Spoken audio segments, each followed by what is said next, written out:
চলুন একটু বিশ্ব ঘুরে আসি, জানার চেষ্টা করি কিভাবে একটি এয়ারলাইন্স তার লাভজনক গন্তব্য ঠিক করে। তথ্য বলছে, নতুন গন্তব্যে ফ্লাইট পরিচালনার পূর্ব শর্ত সম্ভাব্যতা যাচাই বা ফিজিবিলিটি স্টাডি করা। গন্তব্যের দূরত্ব অনুযায়ী যাত্রীর চাপ কেমন হবে, কী ধরনের উড়োজাহাজ ব্যবহার হবে, কোথাও বিরতি নেওয়া হবে কিনা, জ্বালানি কতটুকু লাগবে, এসব বিষয়ে পুঙ্খানুপুঙ্খ বিবেচনায় আনাই সম্ভাব্যতা যাচাই বা ফিজিবিলিটি স্টাডি। তবে কমার্শিয়াল এয়ারলাইন্স মূলত লাভজনক সাফল্যকেই গুরুত্ব দিয়ে থাকে। বিমান সম্ভাব্যতা যাচাই করে কিনা আমরা জানতে চেয়েছি সিভিল এভিয়েশনের সাবেক এই কর্মকর্তার কাছে। ফিজিবিলিটি স্টাডি বলতে বিমানে কিছু হয় এমন আমি কোনোদিন কাগজপত্রে পাইনি। এটা খালি মিটিংয়ে হলে তখন বলে দেয় হ্যাঁ ফিজিবিলিটি স্টাডি করা হয়েছে, এটা প্রফিটেবল। এটার সাথে তো ডকুমেন্ট লাগবে। এই ক্ষেত্রে সংশ্লিষ্ট ইঞ্জিনিয়ারিং এবং ফ্লাইট অপারেশনসের সংশ্লিষ্ট লোকজন এটা স্টাডি করে বের করে একটা লিখিত রিপোর্ট দিবে। সেইটার উপরে ভিত্তি করে ওই রুটে কবে থেকে পরিচালিত হবে ফ্লাইট, কি হবে না সেগুলো ঠিক করা হবে। আর যদি লস হয় বন্ধ করতে হবে।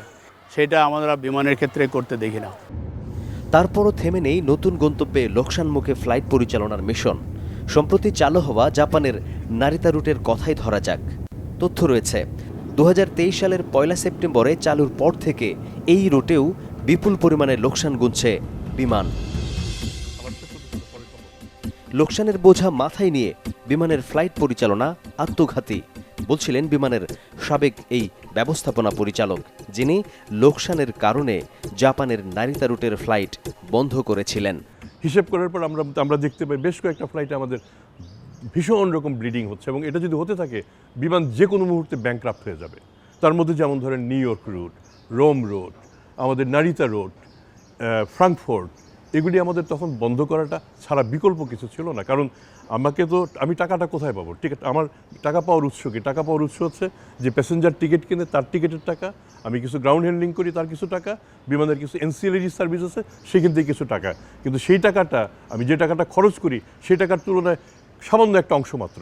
যেসব লাইনে আমার ব্লিডিং বেশি হচ্ছিল সেই রুটগুলিকে আমি বন্ধ করি, এবং আমি খুব দায়িত্ব নিয়েই বলছি আমি বন্ধ করি দেশের স্বার্থে, বাংলাদেশ বিমানের স্বার্থে, কারণ প্রতিষ্ঠানটাকে আমি টিকিয়ে রাখতে চেয়েছি। ঢাক ঢোল পিটিয়ে বিশাল বহর নিয়ে গত 26 মার্চ আবারও ইতালির রোম যাত্রা শুরু হয় বিমানের। ঢাকা থেকে রোম আপনি দেখতে পাচ্ছেন 9 ঘন্টার কম সময়ের মধ্যে প্রায় তারা পৌঁছে যাচ্ছেন, এবং আমরা নিজেরাও খুব আনন্দিত এবং তারা আপ্লুত। লোকসানের কারণে এই ফ্লাইট বন্ধ করে দেওয়া হয়েছিল। দ্বিতীয় দফায় এই রুটে বিমান লাভ করবে নাকি লোকসান হবে তার কোনো স্পষ্ট ধারণা দেয়নি বিমান কর্তৃপক্ষ।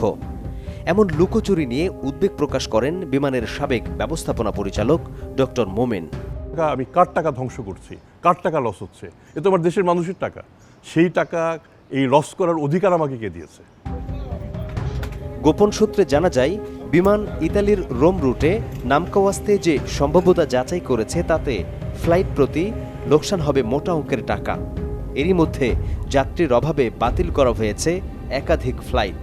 দিন দিন বিমানের লোকসানের পাল্লা যেভাবে ভারী হচ্ছে তাতে বিমানের ভবিষ্যৎ ভালো দেখেন না এই এভিয়েশন বিশেষজ্ঞ। এটা বলতে একটু দ্বিধা নেই যে বিমানের রিক্রুটমেন্ট, পাইলটদের অদক্ষতা, তারপরে বিভিন্ন রুট স্টেশন খোলা, এইসব ক্ষেত্রে যত ধরনের দুর্নীতি অদক্ষতা প্রমাণিত হয়েছে বিভিন্ন রিপোর্টে এবং নিউজ পেপারে এসছে।